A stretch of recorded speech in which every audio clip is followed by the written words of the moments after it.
जय श्री कृष्ण।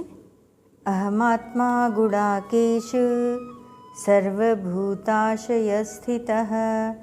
अहमादिश्च मध्यम च भूतानामंत एव च।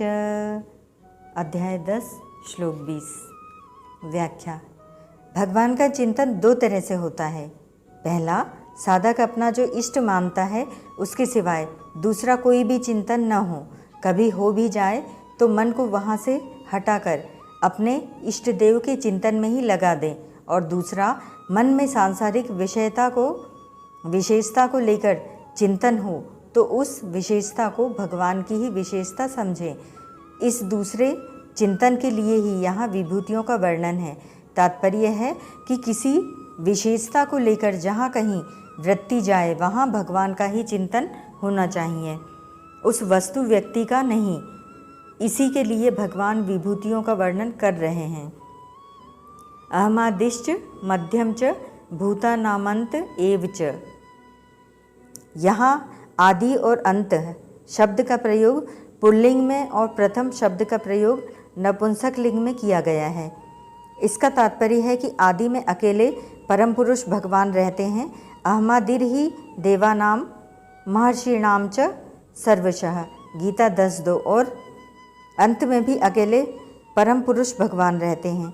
शिष्यते शेष संज्ञः, श्रीमद् भागवत। इसीलिए भगवान ने आदि और अंत शब्द का प्रयोग पुल्लिंग में किया है, परंतु मध्य में अर्थात सृष्टि के समय पुल्लिंग, स्त्रीलिंग और नपुंसक लिंग तीनों लिंगों वाले व्यक्ति, वस्तु, पदार्थ, क्रिया, भाव आदि रहते हैं। अतः इन तीनों लिंगों में नपुंसक लिंग ही शेष रहता है, अर्थात नपुंसक लिंग के अंतर्गत ही तीनों लिंग आ जाते हैं। इसीलिए भगवान ने यहाँ और आगे 32वें श्लोक में भी मध्य शब्द का प्रयोग नपुंसक लिंग में किया है।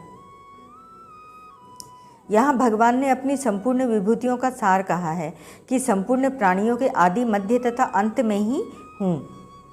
यह नियम है कि जो वस्तु उत्पत्ति विनाशशील होती है उसके आरंभ और अंत में जो तत्व रहता है वही तत्व उसके मध्य में भी रहता है, चाहे दिखे या न दिखे। अर्थात जो वस्तु जिस तत्व से उत्पन्न होती है और जिसमें लीन होती है उस वस्तु के आदि, मध्य और अंत में सब समय में वही तत्व रहता है। जैसे सोने से बने गहने पहले सोना रूप होते हैं और अंत में गहनों के सोने में लीन होने पर सोना रूप ही रहते हैं, तथा बीच में भी सोना रूप ही रहते हैं।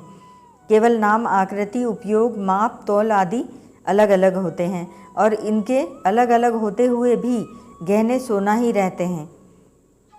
ऐसे ही संपूर्ण प्राणी आदि में भी परमात्मा स्वरूप थे, अंत में भी लीन होने पर भी परमात्मा स्वरूप रहेंगे, तथा मध्य में नाम, रूप, आकृति, क्रिया, स्वभाव आदि अलग अलग होने पर भी तत्वतः परमात्मा स्वरूप ही हैं। यह बताने के लिए यहाँ भगवान ने अपने को संपूर्ण प्राणियों के आदि, मध्य और अंत में कहा है। भगवान ने विभूतियों के इस प्रकरण में आदि, मध्य और अंत में 3 जगह सार रूप से अपनी विभूतियों का वर्णन किया है। पहले इस 20वें श्लोक में भगवान ने कहा कि संपूर्ण प्राणियों के आदि, मध्य और अंत में मैं ही हूँ। बीच के 32वें श्लोक में कहा कि संपूर्ण सर्गों के आदि, मध्य और अंत में ही हूँ। और अंत के 39वें श्लोक में कहा कि संपूर्ण प्राणियों का जो बीज है वह मैं ही हूँ, क्योंकि मेरे बिना कोई भी चर अचर प्राणी नहीं है। चिंतन करने के लिए यही विभूतियों का सार है। तात्पर्य यह है कि किसी विशेषता आदि को लेकर जो विभूतियाँ कही गई हैं उन विभूतियों के अतिरिक्त भी जो कुछ दिखाई दे वह भी भगवान की ही विभूति है। यह बताने के लिए भगवान ने अपने को संपूर्ण चराचर प्राणियों के आदि, मध्य तथा अंत में विद्यमान कहा है। तत्व से सब कुछ परमात्मा ही है, वसुदेवः सर्वम। इस लक्ष्य को बताने के लिए ही विभूतियाँ कही गई हैं। इस 20वें श्लोक में भगवान ने प्राणियों में जो आत्मा है, जीवों का जो स्वरूप है, उसको अपनी विभूति बताया है। फिर 32वें श्लोक में भगवान ने सृष्टि रूप से अपनी विभूति बताई कि जो जड़ चेतन स्थावर जंगम सृष्टि है उसके आदि मैं एक ही बहुत रूपों में हो जाऊं। बहुत स्वयं प्रजा ये येति, ऐसा संकल्प करता हूँ और अंत में मैं ही शेष रहता हूँ।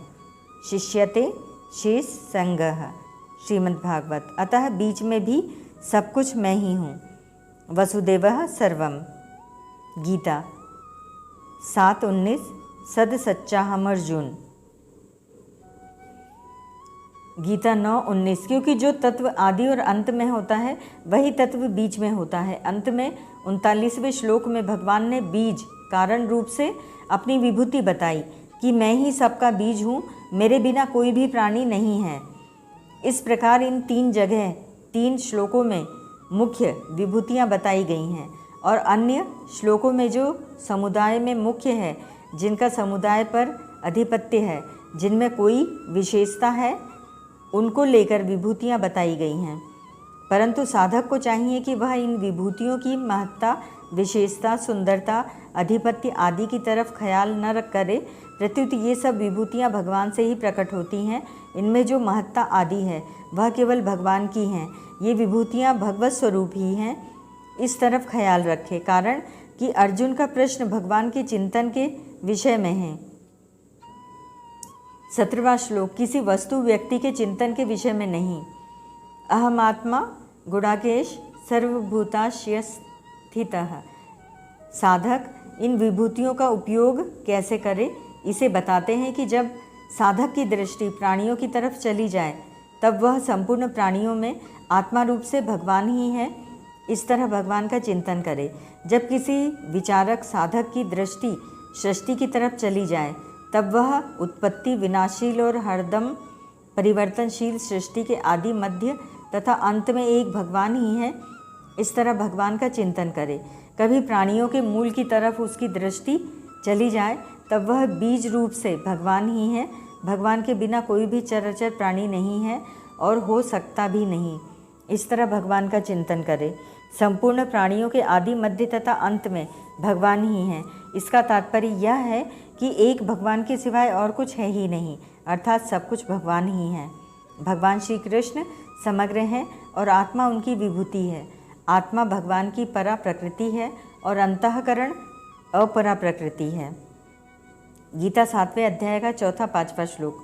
परा और अपरा दोनों ही भगवान से अभिन्न हैं। ओम तत्सत।